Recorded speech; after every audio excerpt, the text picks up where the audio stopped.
بسم الله الرحمن الرحيم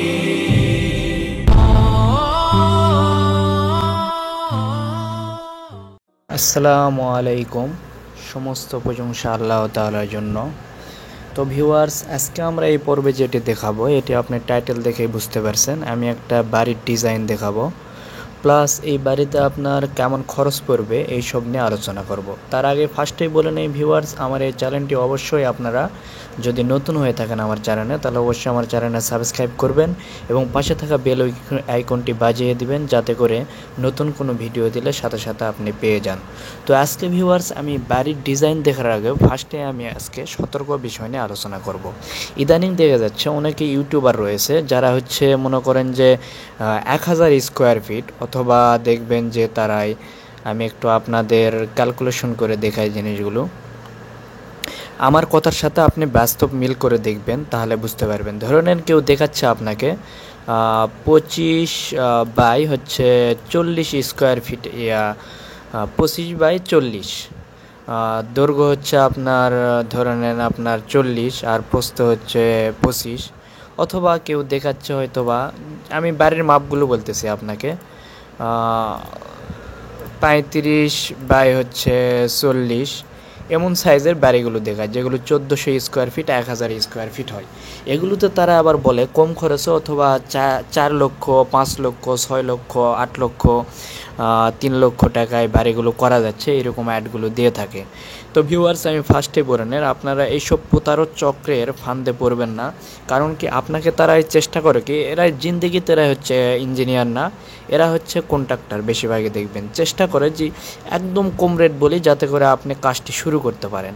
আর কাজ যেই শুরু করবেন, তারপর তো আপনি আর যতই টাকা লাগুক না কেন, আপনি তো অবশ্যই কাজটি শেষ করেই ছাড়বেন। এতে করে যা করতে হয় তাই করবেন।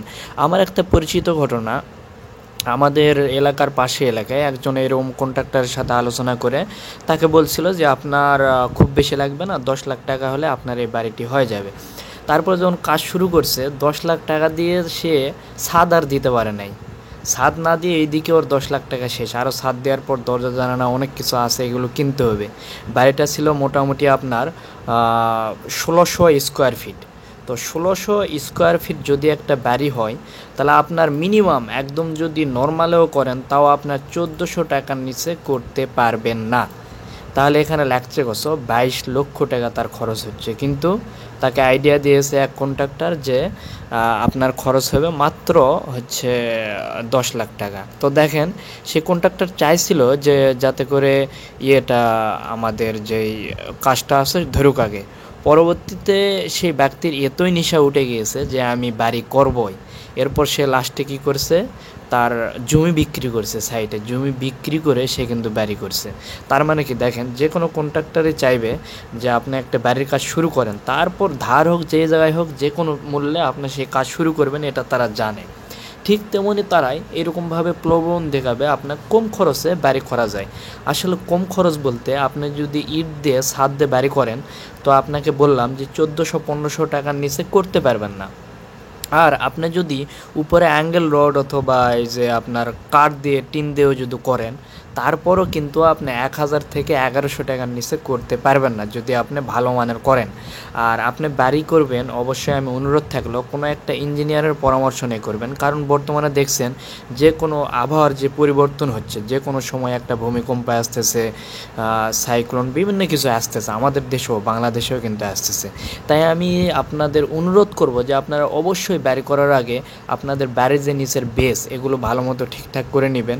নিচের ঢালাইটা একদম নর্মাল করে উঠালে কিন্তু হালকা একটু কম খরচ পড়বে, কিন্তু এতে করে কিন্তু আপনি বিপদে পড়বেন।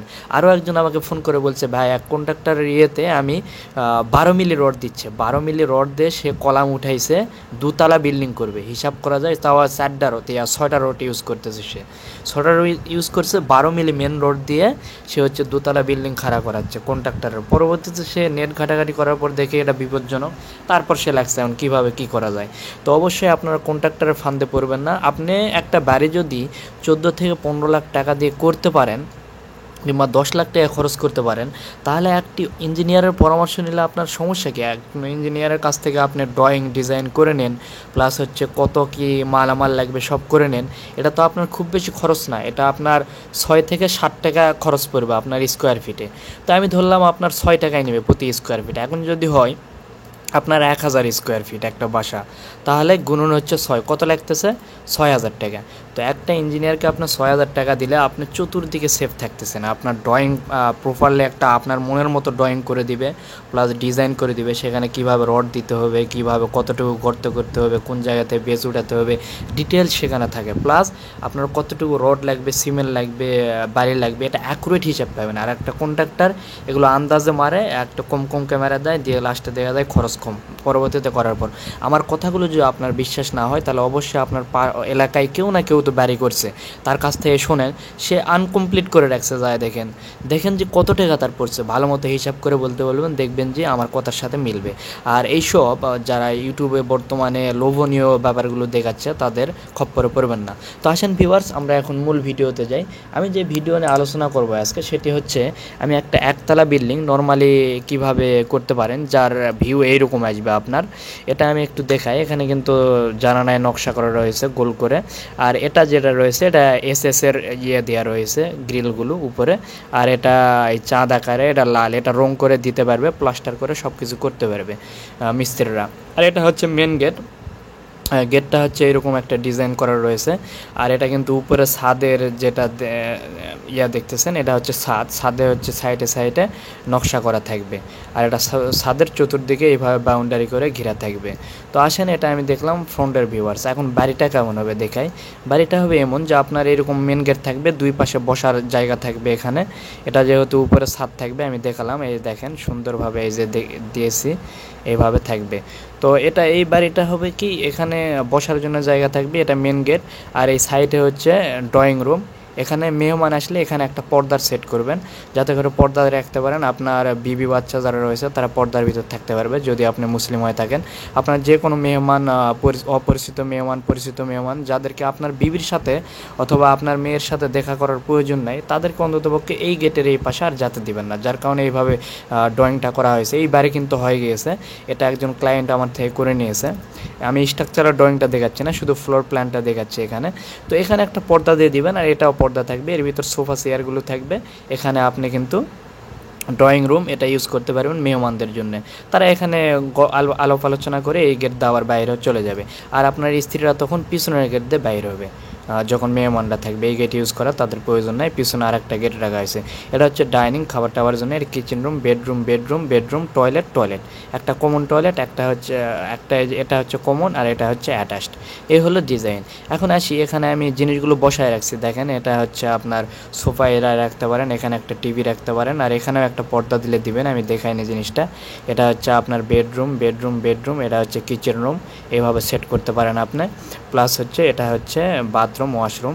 আর এখানে আরেকটা আমি বেসিং রাখছি, এটা আপনার খাবারের পরে হাত ধুতে পারবেন এখানে। তো এই হলো এটা। এখন আমি মাপযোগের ব্যাপারগুলো যদি আপনাকে দেখাই, দেখেন ওনার জায়গাটা হচ্ছে এইরকম, দুই পাশের রাস্তা রয়েছে, এখানে একটা পুকুর রয়েছে, যার কারণে পিছনে একটা গেট রাখছে, আর চতুর্দিকে ফাঁকা থাকবে, এটাতে সে বাগান করবে।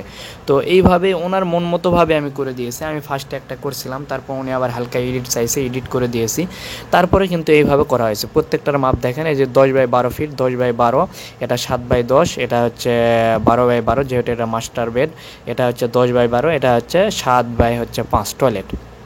আর মাঝখানে যে আমাদের ইয়েটা রয়েছে করিডোরের মতো, এটা হচ্ছে 11, যেহেতু একতলা, যার কারণে এর কোনো বারান্দা রাখা হয়নি। তবে পরবর্তী আরেকটা ড্রয়িং দেখাবো আমি। এভাবে আমি ধারাবাহিকভাবে এখন থেকে আপনাদের প্ল্যান দিব, প্লাস খরচটা বলে দেবো, এবং এর পরবর্তী ভিডিওগুলো আমি ডিটেলস খরচ বলবো, একদম কত ব্যাগ সিমেন্ট, কত ব্যাগ রড লাগবে, এটাতে আমি অত বলতেছি না। এটাতে শুধু জাস্ট আমি সতর্ক করার জন্য আপনাদেরকে ভিডিওটা দিয়েছি। আমি এগুলো ভিডিও দিতাম না, ইদানিং দেখছি কিছু তারা ইঞ্জিনিয়ার না, কিছুই না, কন্ট্রাক্টর, তারা শুধু মানুষের কাজ যাতে ধরে, একটু হালকা একটু লাভের জন্য তাদের প্রতারণার একটা আশ্রয় নিচ্ছে। খুবই কম টাকায় তারা অ্যাড দিচ্ছে যে করা যায়, আসলে যখন ধরবেন তখন কিন্তু এটা হবে না। আর যদি পারেন তার কাছ থেকে স্ট্যাম্পের সিগনেচার নিয়ে সব কিছু ডিটেলস নিয়ে তাকে করতে লাগিয়ে দিবেন যদি পারেন, এটা আপনার সুযোগ। তার অবশ্যই 1-1.5 লক্ষ টাকা ধরা খাওয়া যাবে সে। তো আসেন এখন বাড়িটি দেখতে কেমন হবে ফার্স্টে দেখলেন, করার পরে কিন্তু এরকম ভিউটা আসবে, আপনার সুন্দর একটা ভিউ আসবে। তো এটা আপনি ছাদ দিয়ে করলে এরকম ভিউ আসবে। এখন আসে অনেকে যদি অ্যাঙ্গেল রোড দিয়ে আপনি করতে চান তাহলে কিন্তু আপনার আরও কম খরচ পড়বে, কিন্তু ভিউ সেম আসবে। সেটা কীভাবে আমি বলে দিই। আপনারা অ্যাঙ্গেল রোড দিয়ে আগে যদি করতে চান তো অ্যাঙ্গেল রোড এইভাবে আপনি সমানভাবে নিতে হবে, কোনো 2 চালা বা 1 চালা করা যাবে না। এই ছাদে তখন ছাদও কিন্তু ইউজ করা যাবে না আপনার। তখন করবেন কি, এখানে আমি আরেকটা জিনিস, এখানে কিন্তু আমি কোনো সিঁড়ি দেই নাই। সিঁড়িটা বাইরের সাইড দিয়ে একটা স্টিলের সিঁড়ি দিবে বলছিল, যার কারণে আমি ভিতরে কোনো সিঁড়ি দেই নাই। আর উনি কিন্তু অ্যাঙ্গেল রড দিয়েই করবে, যার কারণে আমি এখানে অ্যাঙ্গেল রড দিয়েও করতে পারে, ছাদ দিয়েও করতে পারে। আমি দুইটাই বলছে যে দুটার খরচ দিতে, আমি দুটারই দিয়েছি। এখন যেটাতে করে সে করবে, কিন্তু এইরকমই ভিউ দেখাবে। সেটা কীভাবে তাকে আমি সিস্টেমটা দেখে দিয়েছি যে অ্যাঙ্গেল রড এইভাবে একদম এইভাবে ছাদের মতো ফেলাতে হবে, তারপরে শীট দিতে হবে। শীট দিয়ে যে কোনো এক পাশে পিছনের দিকে তার ঢালু রাখতে বলছে। পিছনে 4টা তার পাইপ নামানো থাকবে, ওই পাইপ দিয়ে পানি পড়বে। আর চতুর সাইডে কী করবে, এই শীটের বরাবরই সে আবার আমাদের যেমন লিনটেন দেয় জানানোর উপর, এরকম লিনটেনের মতো থাকবে, কিন্তু লিনটেন থেকে আমার 1 ফিট করে ছাদ বাড়ানো থাকবে চতুর্দিকে। ছাদ বলতে এই কংক্রিটের ঢালাই থাকবে লিনটেন থেকে 1 ফিটকে বাইরের সাইডে, চতুর্দিকে বাইরের সাইডে এই ছাদের ঢালাই থাকবে। আর এই 2 ফিট পর্যন্ত ছাদ দিলেও আটকেবে। তার কারণটা হচ্ছে আমি 3 ফিট উপরে আবার একটা গাঁথনি দিয়েছি, যে গাঁথনিটা আপনার লিনটেনের উপর ভর করে থাকবে, যার কারণে আপনি যদি 3 ফিটকে চতুর্দিকে ছাদ বাড়ায় দেন লিনটেন থেকে, তাহলে সেটা আটকে থাকবে। প্লাস উপরে যে গাঁথনি দিবেন আর কোনো সমস্যা হবে না। বাইরে থেকে দেখতে মনে হবে এটা ছাদ দেওয়া, কিন্তু মূলত ছাদ দেওয়া না, এটা অ্যাঙ্গেল রড দিয়ে। তো খুব বেশি পার্থক্য না। আসেন ভিউয়ার্স, আমরা এখন খরচের বেলায় আছি। তো আমরা এখন দেখি এই বাড়িটি কত বাই কত। এক দিছি 28 feet by 28 feet 8 inch by, এই পাশের মাপটা দেওয়া হয়নি, আমি একটু দিয়ে নেই।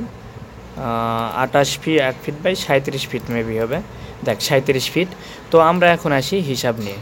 তো হিসাবে আমরা এখন দেখব যে 28 ফিট গুণন হচ্ছে আমার 37, আসতেছে আমার 1136।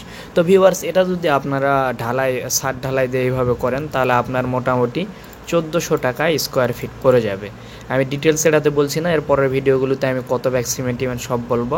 আমি এমন ক্যালকুলেশন করেও দেবো যে আপনার স্কোয়ার ফিটে এত টাকায় পড়তেছে, প্রায় 1400-1500 টাকা পড়বে। তাই আমি 1400 টাকা ধরতেছি। আপনার খরচ হবে 14 লক্ষ টাকা, 14,50,000 টাকা। যদি আপনি ছাদ না দেন তাহলে আপনার কত পড়তেছে? যদি আপনি ছাদ না দেন তাহলে 28 গুণন হচ্ছে 36, এ তো স্কোয়ার ফিট।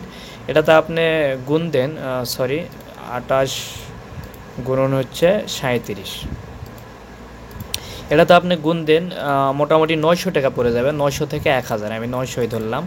তো আপনার পড়তেছে তাও 9,32,000 টাকা। কিন্তু এইরকমই সেম দেখবেন অনেকে অ্যাডভার্টাইজ দিচ্ছে 3 লক্ষ 4 লক্ষ 5 লক্ষ টাকার ভিতর করে দেয়। আসলে কিন্তু এটা সম্ভব না। আপনাকে লাস্টে আমি যেগুলো ঘটনা বললাম, আমি সত্যি ঘটনাগুলো বলতেছি, একটাও আমি মিথ্যা বলি না। এইরকমই পড়বে আপনার। তো 9 লক্ষ টাকা পড়বে যদি আপনি ছাদ না দেন। তবুও চতুর্দিকে দিতে গেলে তখন আপনার আবার খরচ বাড়ছে, তখন আপনি 10 লক্ষ 11 লক্ষ ধরে রাখেন। তো আপনার ভিউটা আমি যদি এইরকম করতে চান তখন চতুর্দিকে কিন্তু 2.5 ফিটের একটা ছাদ হয়ে যাচ্ছে বাইরের সাইড দিয়ে। তো এটাতে আবার খরচ পড়বে আপনার। তো ভিউয়ার্স, আশা করি বুঝতে পারছেন আমি আজকে এই ভিউ নিয়ে আলোচনা করলাম। পরবর্তী কোনো একটা ভিডিওতে ইনশাআল্লাহ আমরা অন্য কোনো মডেল নিয়ে আলোচনা করব এবং সেখানে ডিটেলস নিয়ে আলোচনা করব। তো সবাই ভালো থাকবেন। তার আগে বলে নেই, যদি আপনি নতুন হয়ে থাকেন অবশ্যই আমার চ্যানেলটি সাবস্ক্রাইব করবেন এবং পাশে থাকা বেল আইকনটি বাজিয়ে দিবেন, এবং তাহলে হবে কি আমি কোনো নতুন ভিডিও দিলে সেটি আপনি পেয়ে যাবেন। তো সবাই ভালো থাকবেন, সুস্থ থাকবেন। আল্লাহ হাফেজ। As I look to nature's beauty, dazzled am I, knowing everything calls on you, the Lord Most High. الله الذي يهدينا جميعا، الله الذي نعتز به جميعا.